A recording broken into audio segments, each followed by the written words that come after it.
Amigos, bienvenidos a La Silla Eléctrica. Mi nombre es Alberto Bayac. Un placer estar con ustedes nuevamente en este programa de coyuntura política nacional. Tenemos entrevistas el día de hoy. Está José Luis Tapia Rocha. Él es economista, presidente del Partido Liberal de Evolución, con el cual vamos a conversar algo de ideología, algo de política, algo de doctrina y también coyuntura política nacional. José Luis, ¿cómo estás? Muy buenas noches. Muy buenas noches, Alberto. Muy buenas noches, amigos de La Silla Eléctrica. Gracias otra vez por estar aquí. Ya tú te estás convirtiendo en un casero entrevistado.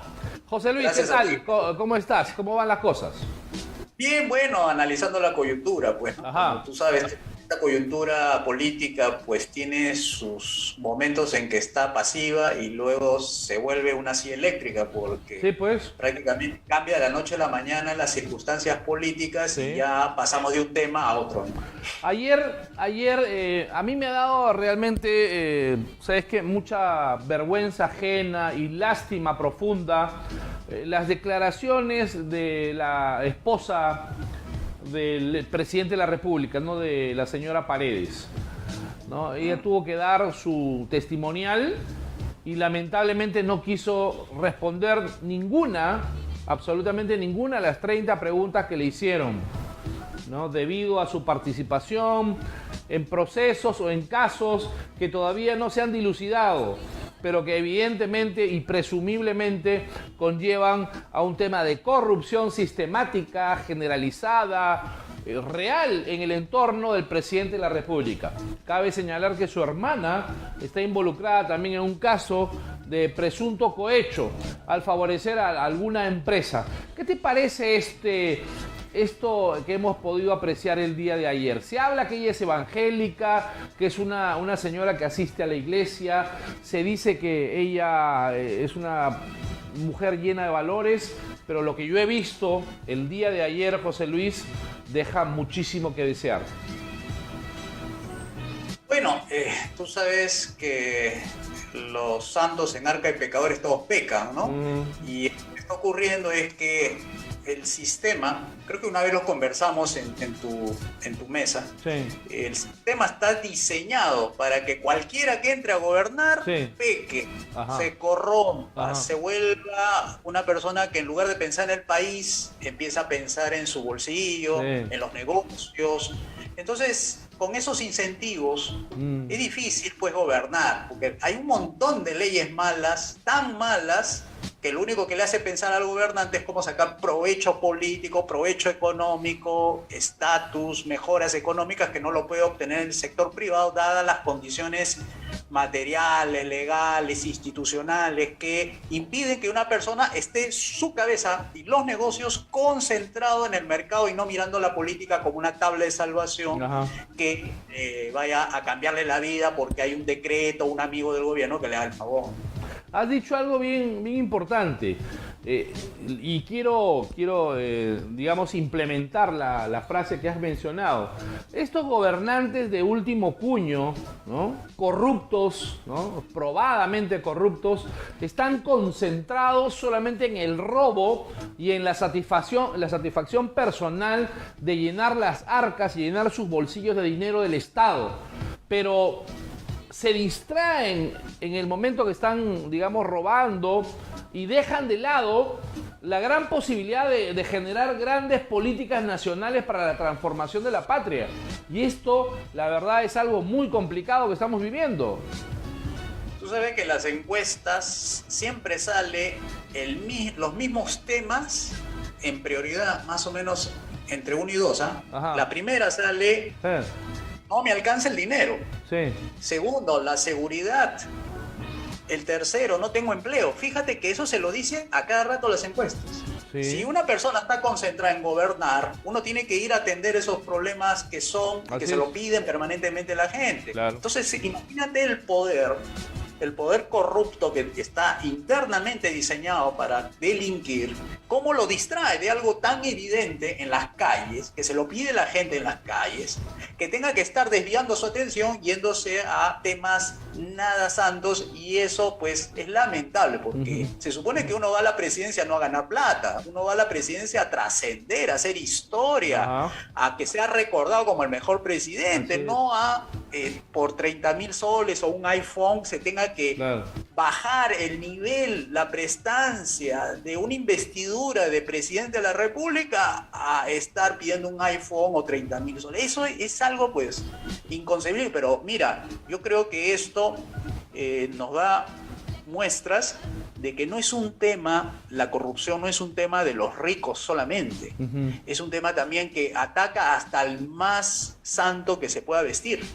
Es decir, un pastor entra, como en Guatemala, que entró un pastor a gobernar y terminó acusado de corrupto. Un alcalde que va a entrar ahorita que no ha delinquido, una persona, un candidato, que en este momento hay campaña para eso, no tiene antecedentes penales, nada, entra y termina denunciado, corrompido.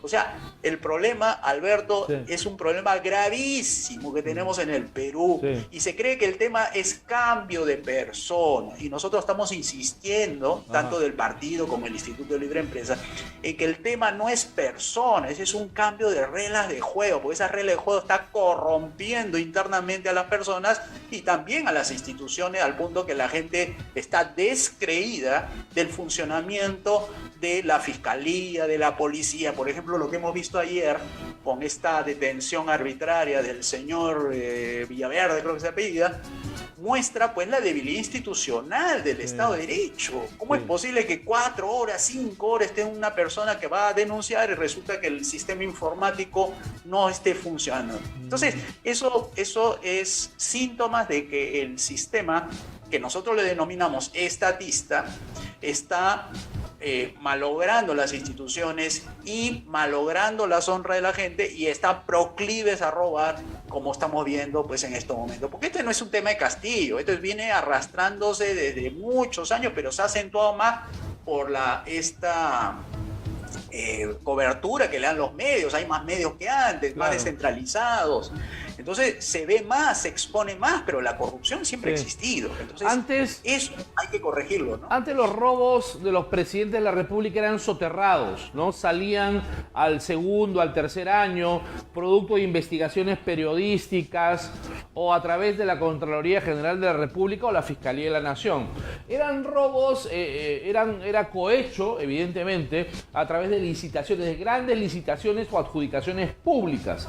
Pero ahora vemos que el robo está sistematizado en el entorno del presidente de la República, es decir, un ignorante que no sabe robar y que roba, ¿no? Digamos, de una manera abierta, una manera chambona, sin siquiera, digamos, establecer principios mínimos de valores que son los que necesitamos nosotros.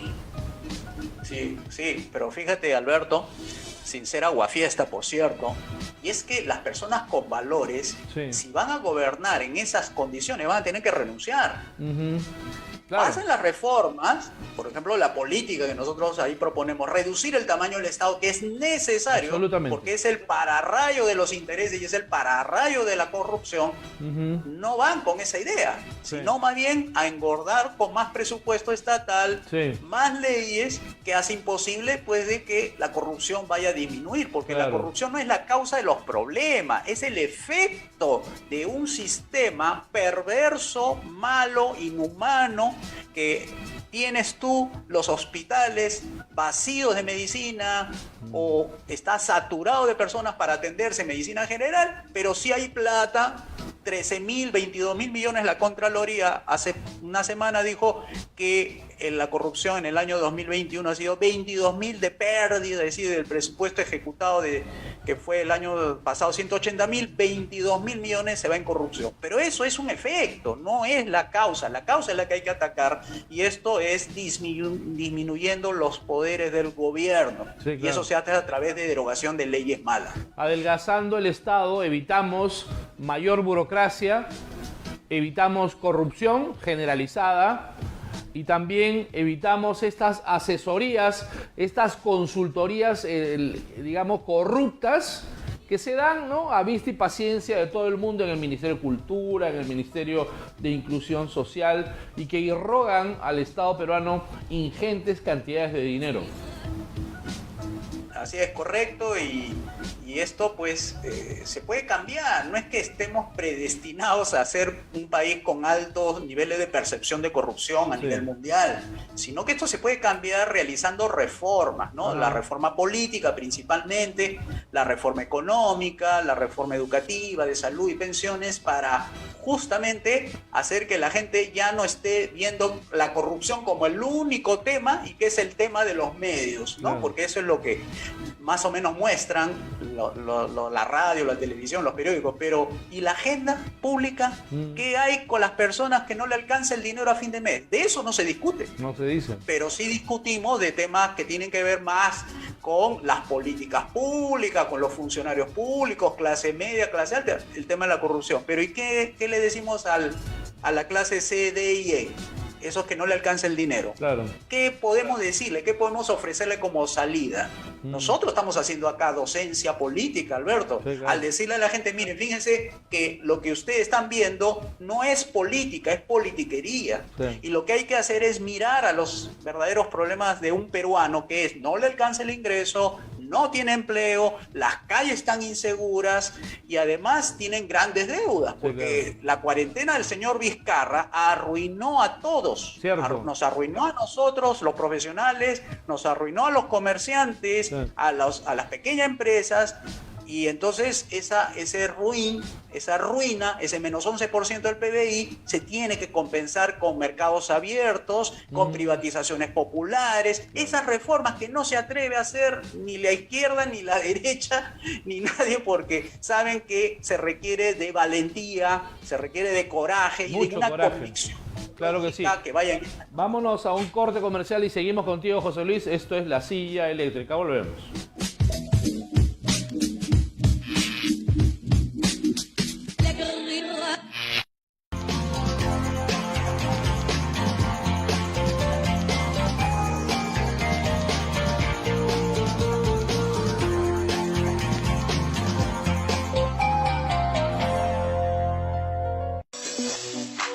Aumentamos tu velocidad hasta 200 megas gratis por 6 meses. Contrata internet de 30, 50, 100 o 150 megas con el 50% de descuento por 2 meses. Llámanos al 01-641-8000. Econocable, una conexión para ti. El Perú no descansa y nosotros tampoco. Soy Percy Salinas, de Punto y Coma Dominical. Un espacio para la conversación de temas de política y de coyuntura. Los invito a seguirnos de lunes a viernes, de 10 a 11 de la mañana. Claro está, por VH Televisión. Te esperamos. Punto y Coma Dominical, al alcance de la verdad.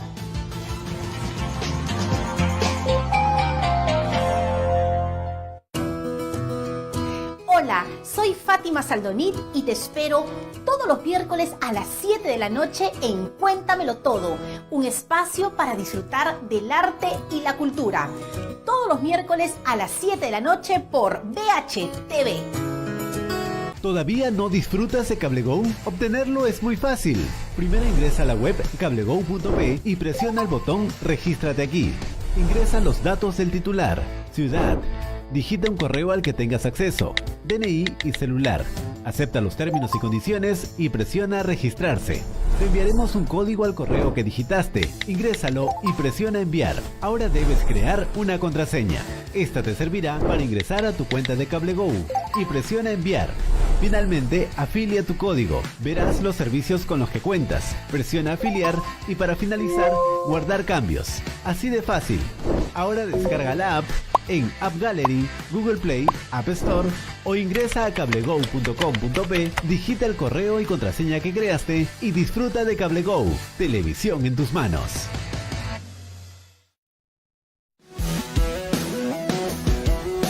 Los deportes y sus protagonistas no se detienen. Y por ello te daremos la mejor información de primera mano. Todo, absolutamente todo del fútbol nacional e internacional. Vive con nosotros la pasión del fútbol. Entre Redes, todos los lunes a las 7 de la noche por VHTV.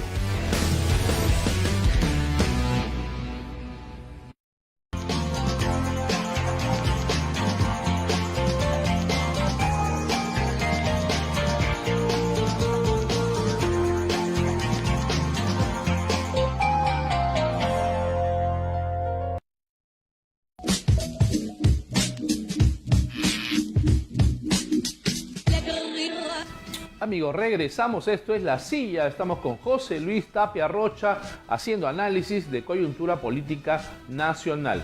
José Luis, estábamos hablando en el bloque anterior respecto a la corrupción que generalmente ha estado en el Estado peruano prácticamente desde la fundación de la República. Dime una cosa, en Sri Lanka, ¿no?, las manifestaciones, ¿no?, es decir, la gente, la ciudadanía en su conjunto, saturada de corrupción y de mal gobierno, ha ido a Palacio Presidencial y han destituido al presidente de Sri Lanka. Acá en Latinoamérica, en el Ecuador, se estaba produciendo un efecto similar con el presidente Guillermo Lasso. Las comunidades campesinas, indígenas, se habían asociado, se habían unificado para intentar sacar de su puesto al presidente Guillermo Lasso, tal vez por conceptos, llámese el globalismo, en las cuales sube el precio internacional del petróleo, sube el combustible, han subido los alimentos de primera necesidad, lo cual ha coadyuvado a que esto genere pues una inflación en Ecuador, un aumento de precios, y que también tenga él en cierta manera alguna responsabilidad, las cuales hicieron que estas comunidades se fueran contra el presidente con la intención de destituirlo. Ahora, la pregunta es esta: el pueblo en su conjunto está saturándose de tanta corrupción, no soporta gobernantes corruptos, y ahora lo que está haciendo, está yendo a palacios de gobierno a sacar al presidente hartos de tanta corrupción. ¿Crees que en el Perú en algún momento puedan darse estas condiciones?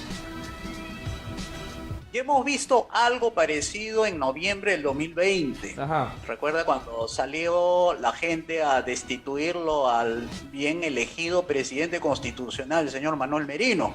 Sí. Y fue la turba, porque fue una turba, no fue el pueblo. Uh-huh. Una diferencia entre turba y pueblo es todos y turba es un grupo del pueblo. Correcto. Esos sectores que fueron ideologizados a sacarlo al señor Merino, utilizaron el método oclocrático, es decir, las decisiones se toman en las calles, no se toma en una democracia representativa donde los poderes son los que finalmente tienen que destituir a un presidente que incumple las reglas constitucionales, legales, etc. Entonces, esa es una degeneración de la democracia. Cuando la democracia no está bien diseñada, no está bien institucionalizada, el sistema de partidos colapsa, no es representativo, y la gente dice democracia directa, es decir, la oclocracia, es decir, el grupo de los que están en la calle deciden cuál es el destino del país. Entonces, bajo presión, el Congreso pues puso a otro presidente, que el señor Sagasti, por una suerte de, digamos, de confabulación, ¿no?, interna de los partidos grandes con los partidos pequeños. Finalmente el partido pequeño, el que no debió tener el poder, tenía el poder político. Entonces, esto es una muestra de que las democracias tienen que ser limitadas. ¿Qué quiere decir democracia limitada? Es una democracia donde se vota solamente los asuntos de gobierno, pero no se votan derechos. Porque eso de que la democracia tenga que decidir el sueldo mínimo, que la democracia quiera, digamos, otorgar leyes específicas para grupos de interés y engordar los bolsillos de algunos grupos económicos. Eso es lo que enerva a la gente y eso es lo que hace que las personas salgan a la calle diciendo: esta democracia está hecha para los ricos y no está hecho para las clases populares, es decir, para la gran mayoría, ¿no? Entonces se cobran contra la democracia porque está mal diseñada y requiere reforma política, ¿no? Claro, pero la oclocracia evidentemente es un sistema perverso. Sabemos que oclos en el griego significa chusma, ¿no? El gobierno de la chusma que impone presidentes, pero últimamente hemos estado viviendo una cacocracia, ¿no? Es decir, el gobierno de la corrupción sistemática a través de una historia reciente. Entonces, a través del adelgazamiento del Estado, de la sustitución de leyes malas por leyes buenas, y tal vez de un presidente, José Luis, que tenga valores y principios no solamente democráticos bien establecidos, sino principios y valores fundamentales que impidan, ¿no?, que corrientes de corrupción puedan insertarse en el aparato del Estado. Sí, correcto. Cuando decimos valores, los buenos valores, porque los ladrones tienen también valores, pues valores para robar, valores para mentir, valores claro, para hacer daño. Entonces, estoy hablando de principios, valores éticos, morales, ¿no? Principios que vayan con la moral. Así es. Los ladrones también tienen principios para robar. Que tengas el suficiente discernimiento, llámese así, como como presidente de la República para, rechazar lo malo y adoptar lo bueno, ¿no? Reconocer lo malo de lo bueno. A mí me parece que en algún momento el Perú va a tener que resetearse. O sea, va a tener que borrar todo lo anterior y comenzar algo nuevo. Porque si tú agarras lo que ves y tratas de hacer algo sobre ese aparato corrupto, lo que va a salir, el árbol podrido, sus frutos podridos serán. Eso es lo normal, eso es lo tradicional. Entonces hay que limpiar, y esto significa un hecho político trascendental, ¿no? Es un hecho, digamos, que tiene niveles políticos, pero también dentro del Estado de Derecho. Me refiero, por ejemplo, el derecho a la resistencia a un gobierno corrupto. Ese es un principio político del liberalismo clásico, que se opuso justamente a un gobernante, a un monarca que abusaba de los derechos de la vida, libertad y la propiedad. Yo creo que eso va a tener que pasar, porque creo que no se han dado cuenta o no se quieren dar cuenta, y parece que grandes intereses están opuestos a cualquier reforma, que el conducto natural de una democracia que va cayendo permanentemente a un grado de anarquía es que va a tener que venir alguien con un peso suficiente para que imponga el orden. Y ahí es donde la gente pide que vengan las botas, que vengan los militares, hagan algo, porque no podemos permitir que esta gente esté robando y esté haciendo de las suyas, y eso va a ocurrir si es que las instituciones o la gente pensante que tiene el poder, por lo menos parcializado en el Congreso, en la Judicatura o en el Poder Ejecutivo, hagan algo, porque esto, tal como va veniendo así de a pocos, es una colisión contra un nivel de tolerancia ciudadana. Va a llegar un momento que puede pasar lo de Chile con grande magnitud, porque no se ve, por lo menos los partidos en el Congreso no tienen un proyecto país. Eso es lo peor de todo. O sea, ninguno de los partidos que se encuentran, los mini partidos, le ofrecen algo al país. Entonces, cuando ofrecen el destituir a Castillo, la gente se pregunta, ¿y qué va a pasar después? Van a entrar lo mismo de siempre, la misma cara, pero con otro logotipo, con otro nombre de partido, etcétera, como ha pasado el día de hoy, ¿no? En la mañana un expresidente está presentando un partido con otro nombre, pero es el mismo presidente. Los mismos ladrones, con otro nombre o con otro logo. Entonces, ¿eso cómo se corrige, Alberto? Por lo menos la historia te está señalando de que eso va a tener una implosión institucional, porque no hay arreglo. O sea, dentro del sistema, lo que se supone los mecánicos deben arreglar, resulta que están dormidos, están distraídos en otros temas, ¿no? No van a los temas que hemos abordado, que hemos dicho, la gente no le alcanza el dinero, la gente quiere salir a la calle, estar segura, quiere encontrar empleo, quiere que la educación a sus hijos le prometa un futuro mejor, igualmente en el servicio de acceso a la salud. Pero eso no se toca. Entonces, ¿qué va a pasar con las personas que ven que eso no se soluciona? Su economía, su libertad, su seguridad y todo eso. Claro. Ahora, hablando de economía, Europa está pasando por una severa crisis económica. Casi todos los países europeos tienen una inflación pasado el 8%. Estados Unidos, el día de ayer o anteayer, hemos visto que ha pronosticado un 9,1% de inflación, la más alta en 40 años. China en default, Japón también en severa crisis económica, es decir, estamos pasando ya momentos y tiempos muy duros, ¿no? Donde se prevé después de la inflación tal vez una estanflación y luego de ello se pronostica, se avisora, José Luis, que el próximo año se viene una recesión mundial, tal vez la peor en 50, en 80 años. Y mira, ya hemos hablado de reforma política, lo necesario para que empiece a funcionar, y es la parte económica. Claro. La economía pega su mirada en la política, es decir, ¿qué reglas de juego me ofrece a mí el gobierno? ¿Cómo están las instituciones? ¿Podré invertir o no? Eso te iba a preguntar. O sea, teniendo a un imbécil como Pedro Castillo, ¿qué posibilidades de poder resurgir nosotros de esa gravísima crisis económica vamos a tener? Mira, los indicadores de expectativas empresariales medidos por el BCR señala que están la mayoría de los indicadores, es decir, la demanda de aquí a 6 meses, a 3 meses, los inventarios, las ventas, etcétera, está en zona pesimista. Ajá. Ahora, ¿eso qué quiere decir? Que los empresarios o los inversionistas o la gente en general están observando lo que hace un gobernante. Así es. Entonces, si nosotros queremos tener una buena economía, el gobernante tiene que mandar buenas señales, tiene que tranquilizar los mercados, tiene que hacer reforma, y eso es lo que le pasó a Lasso. Lasso, ¿por qué lo quieren sacar? Porque él no ofreció hacer las reformas para darle a la mayoría del Ecuador esas deficiencias institucionales de una democracia sólida y además la parte económica, ¿no? Dicen que fue muy indiferente con las comunidades campesinas, no había comunicación.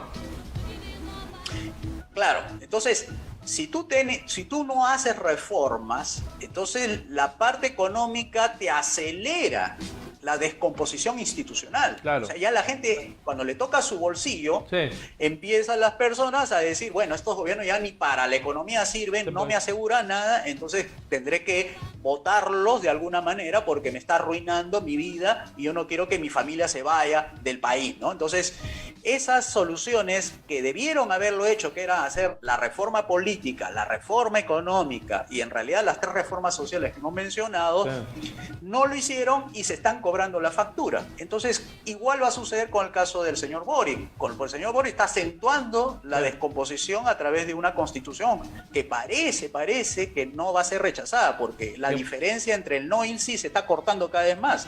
¿Así? Entonces, porque yo tenía la información que iba a ser rechazada por más de 20 puntos. Lo que sucede es que del total de la población le hacen una encuesta y después de los probables votantes le hacen otra encuesta. Esos probables votantes, ¿cuánto usted va a votar en favor y en contra de la...? Y ahí se está cortando, están viendo de que mes a mes se está cortando eso. Entonces, esas reformas son necesarias y nosotros lo decimos desde aquí, ¿no? Necesitamos reformas liberales para sacar al país del atolladero que nos encontramos, porque no podemos estar cambiando presidentes cada año. Si no se hacen esas reformas liberales, van a poner en lugar de Castillo a otro presidente que salga del Congreso y va a ocurrir lo mismo. 6 meses va a pasar y lo van a querer sacar. Yo creo que ya no va a aguantar más la gente y va a pedir las botas. No vaya a ser que sale Castillo, sale Dina Boluarte y entra Sagasti, entra Vizcarra y seguimos en el entrampamiento institucional y la corrupción que va a continuar per secula seculorum. José Luis, te agradezco mucho. Muchas gracias por estar aquí en la silla. Ya conversamos contigo otro día, entonces estamos comprometidos con ello. Gracias, un abrazo.